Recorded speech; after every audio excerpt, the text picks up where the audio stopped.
Bem-vindos e bem-vindos ao canal Teoria Social Latino-Americana. Hoje eu sigo aqui na série de homenagem ao centenário do Darcy Ribeiro e eu faço O Processo Civilizatório, um livro de 1968 e um livro muito ambicioso que abre a série Antropologia da Civilização.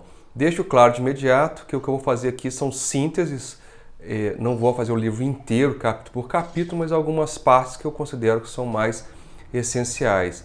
Para quem está chegando agora, conheça o nosso canal, veja os nossos vídeos, se gostar, se inscreva e curta o vídeo para que ele alcance o maior número de pessoas e com isso a gente consiga manter o nosso trabalho em pleno funcionamento.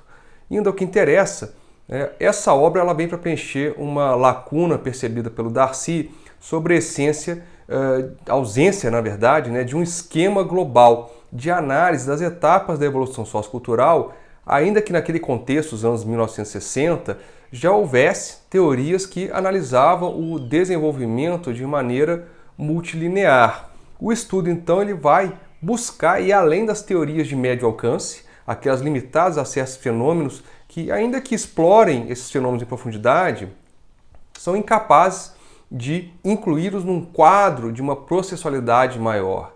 E, em segundo lugar, ele vai além daqueles estudos antropológicos que se voltam aos estudos da dinâmica cultural de microanálise. E, em terceiro lugar, esse estudo ele supera os estudos funcionalistas que analisam em separado cada sociedade para então realizar a interação entre os conteúdos na busca de generalizações.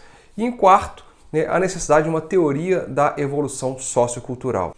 Então, o Darcy, para isso, refaz o caminho de vários autores clássicos, e esses são considerados todos aqueles que teorizaram fecundamente, com base em pesquisas científicas e históricas, e nos provém o máximo de orientações, diretrizes, a partir das quais temos de abrir os olhos para olhar, ver e rever a experiência vivida dos povos como a única fonte de saber referente à sua vida e ao seu destino. E o nosso papel, pois, o de nos fazermos herdeiros do discurso da ciência apenas para refazê-lo com base na exploração exaustiva do valor explicativo, tanto dos contextos sociais concretos que observamos como circunstâncias e lugar e posição, desde as quais vimos a eles e aos seus contornos.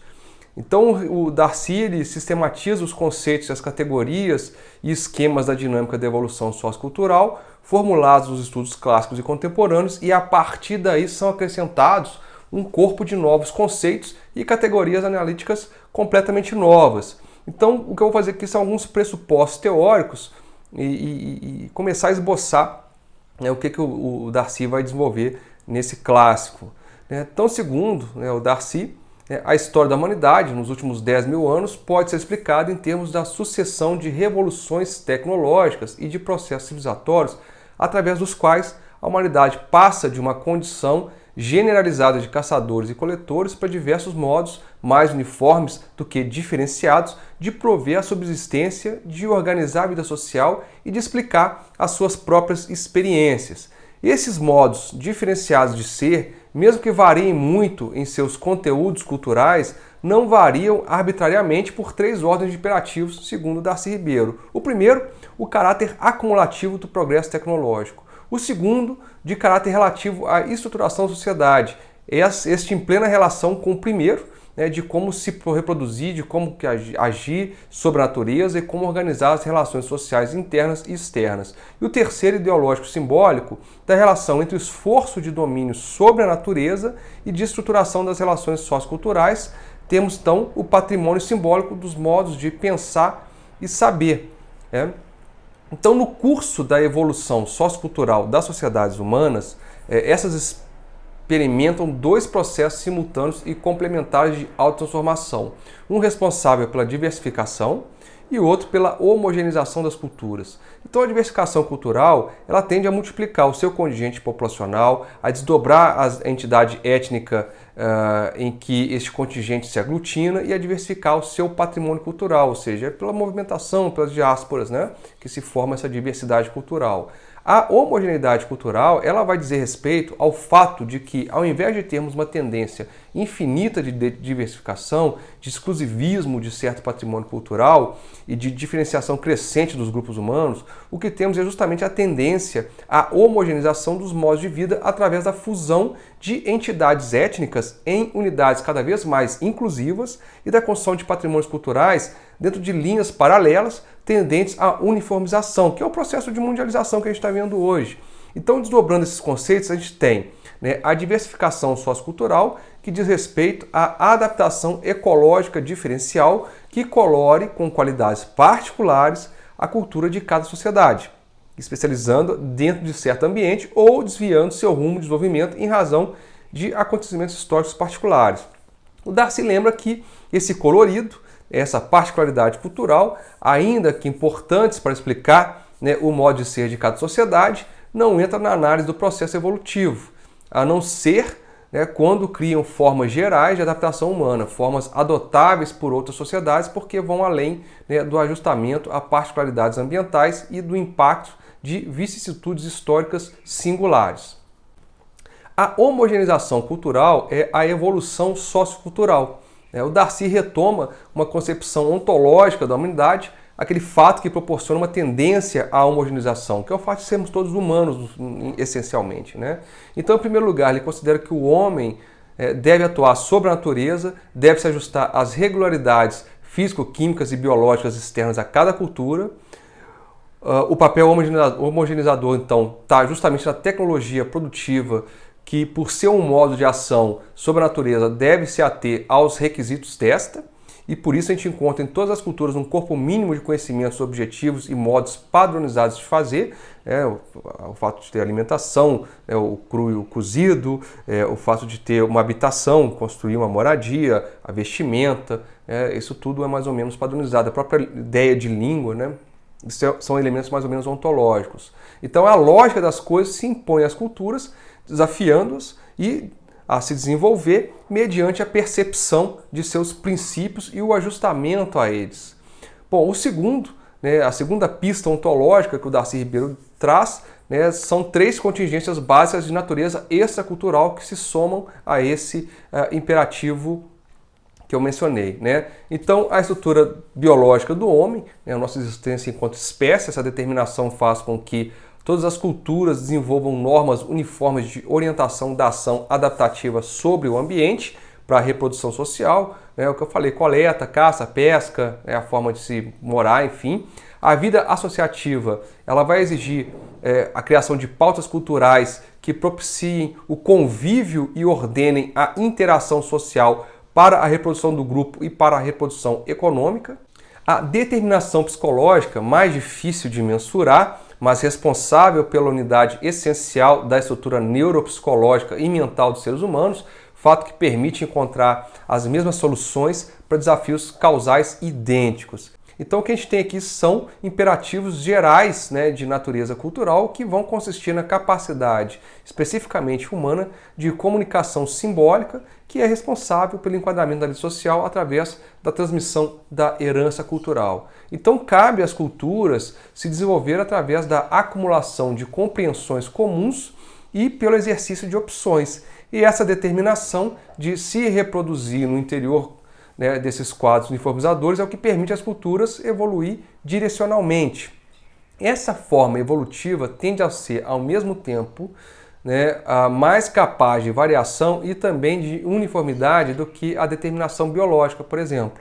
Porque enquanto as culturas podem regredir ou evoluir pelo acúmulo de informação, de significados, de ações, a natureza só pode regredir e só evolui muito lentamente. Então a cultura ela pode experimentar mudanças muito rápidas, propagá-las sem grandes limitações espaciais e temporais e se redefinir permanentemente, compondo então configurações cada vez mais inclusivas e uniformes. Então, a gente tem que a evolução sociocultural é um processo interno de transformação e autossuperação que se gera e se desenvolve dentro das culturas, condicionado pelo enquadramento de razões e de fatores extraculturais. No entanto, as culturas então são constituídas e mantidas por sociedades que não existem isoladamente, mas em permanente interação umas com as outras. E dessas relações externas, diretas ou indiretas, decorre um outro modelador do processo evolutivo, que aos fatores de desenvolvimento interno a gente acrescenta os fatores externos. Então essa criatividade interna a cada cultura são adicionadas inovações por via da difusão e contato, responsáveis pela introdução de novos traços culturais, pela dominação externa ou até mesmo pelo mercado. Tudo isso é suficiente para alterar o curso de desenvolvimento evolutivo de uma sociedade.